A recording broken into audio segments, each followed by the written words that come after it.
Alright, part 4 ho tayo. Part 4, tama, no? So, sa ating 4K resolution camera testing sa ating Samsung S25. So, bali, ano tayo dito? Maglalakad pa rin tayo. Pero yung ating gamitin is yung kamay lang ho natin, ha? Kasi dalawa kasi yung option ko dapat. Ilalagay ko siya sa aking camera cellphone holder, no? Na naka-attach sa aking katawan o di kaya sa kamay na lang. So, this time sa kamay na lang ho muna. At hahanap po tayo ng barbershop na sa labas lang ng SM, ha. So dito pala tayo sa may West Ecoland Drive, kung saan located nga itong Starbucks na bagong open sa may SM Extension, tapos SM Ecoland, tapos ito naman yung Hotel 101 ng Double Dragon, and 8K resolution, ha. So sa mga nanonood dyan ngayon, paki-comment dyan sa ating comment box. Let me know, ha. Oo, kailangan ko yung inyong mga kurot opinion, yung inyong honest review and honest assessment, no, or yung ano ba masasabi nyo sa ating quality. Sabi nga ni Trailblazer, shout out sa iyo bossing Trailblazer, ho, kung andyan ka pa ba, kung hindi ka pa naano sa atin, no, hindi ka pa nadala, at yun nga, mas maganda pa yung 5110 na di camera. Ay, mas maganda pa rin yung kuha ng 5110, no? So sana all may camera ang 5110 na Nokia. So sabi nga ni sir, kahit daw gabi talaga ay sadyang kapag ka Samsung S25 daw yung gamit mo ay talagang ano daw yan, flagship daw talaga yan. Ibig sabihin, ang ibig niya sabihin ay makapagbibigay na talaga daw ng magandang shots, no, ng dissenting shots yung Samsung S25, o kasi high-end phone daw kasi yun.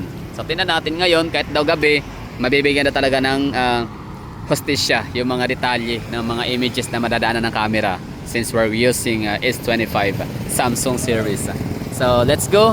At meron tayong nahanap na ano ngayon, location kung saan tatargetin natin. Kumbaga parang ano lang tayo dito, no, walking vlog, parang gano'n, no. Pero syempre ang context ho nito ay hindi ho tayo nagtitrivia, hindi ho tayo so we're not doing a trivia, we're not doing a update, kundi ito ay walking vlog.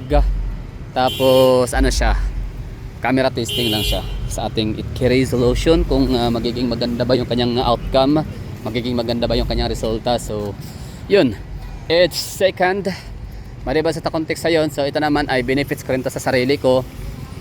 Ako yung naglalakad, no, kaya ako nakasapatos ngayon, no. Wow, diba? Sana all nakasapatos. So very rare or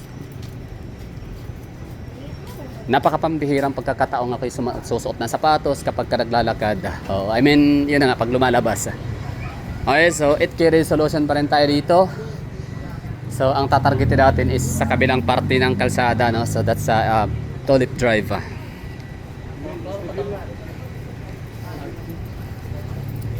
So 2026, hindi man siya talaga yung panata natin resolution, kundi ano siya, wala lang, no, parang napapanahon na talaga na kailangan natin dagdag hangin or exercise, or I don't know kung kinakapos daw ako sa hangin. Pero syempre we're not getting younger, hindi na natin talagang ayusin yung mga pagkain natin at yung ating mga daily activities. So alam niyo ba anong ginagawa ko na activity, no, na hindi talaga siya healthy? Yung pagkagising sa umaga, upo, cellphone, kaskain, upo, cellphone, walang tayo. Oo, kung hindi nakaupo, nakahiga, ganun, no? So grabe, napaka unhealthy na lifestyle. Sa pagkain naman, yun nga, medyo processed foods, no? So hindi siya maganda na lifestyle. So yun ang parang dalawang purpose natin dito ngayon. Una is yun nga, 8K resolution camera testing sa Samsung S25 series para ma-improve, no, yung ano natin, yung ating experience sa pagbablog, para mas ma-improve natin yung ating quality sa ating camera. So para sa akin as a content creator ay mabigyan ko nga kayo ng masatisfy ko kayo sa bawat video na ihahatid ko sa inyo, and kayong mga nanonood din naman ay ganon din, no, at masatisfy kayo sa mga video na hinahatid ko sa inyo gamit ang ating 4K resolution. And yun na nga, bali pag-usapan natin, titingnan natin kung magiging maganda ba yung kinalabasan niya na kahit gabi ay advisable ba siya, no, or recommended ba ang 8K resolution. Kasi kung hindi naman siya recommended, stop na natin. So balik tayo sa 1080 HD or sa 2100, basta meron siyang yung meron pang mas mataas ng konti sa 1080 HD, meron yung parang UHD, and meron ding FHD and Ultra HD or UHD, yun. Tapos yung pinakamalaki na ito na yun, 8K resolution. So bakit pala pinili ko yung 1080 HD video, no, ng napakahabang panahon? Kasi nga unang-una napakatipid ho niya sa data. Tapos pangatlo, hindi, una pa pala sa pangatlo. Una, napakatipid sa data consumption. Pangalawa, hindi siya din ganun kabigat, no, na kumonsumo ng storage capacity. Tapos pangatlo ay mga nanonood, no, I assume or ini-expect ko lang na ang mga manonood ko ay gumagamit sila ng mga device na yung hindi mamahalin, yung hindi mga high-end o yung mga mababa yung specs na hindi kayang mag-play ng mga matataas na kalidad na mga video. So yun po yung purpose ko natin, yung explanation, yun po yung aking rason, mga dahilan bakit ako nagstay sa 1080 HD for how many years, no? So this time baka ito na yun, no? It's time to upgrade. I mean, ang purpose ko naman talaga ba't ako bumili ng Samsung na S25, bakit ako nag-upgrade, no, from Samsung A55, kasi nga ang rason ko naman doon ay para mas maganda nga yung camera, mas malinaw. So nga, no, parang hindi siya parang hindi yata tama na bumili nga tayo, nag-upgrade tayo ng mas magandang device, no, gadget, para tapos hindi naman gagamitin talaga yung pinaka high-end na tawag na ito.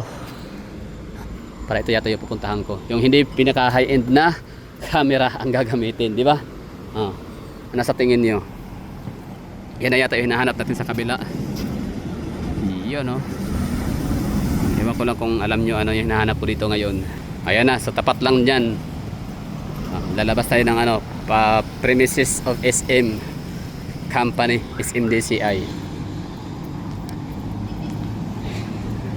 So dito sa Davao City, ko lang trivia, andito lang din naman na tayo.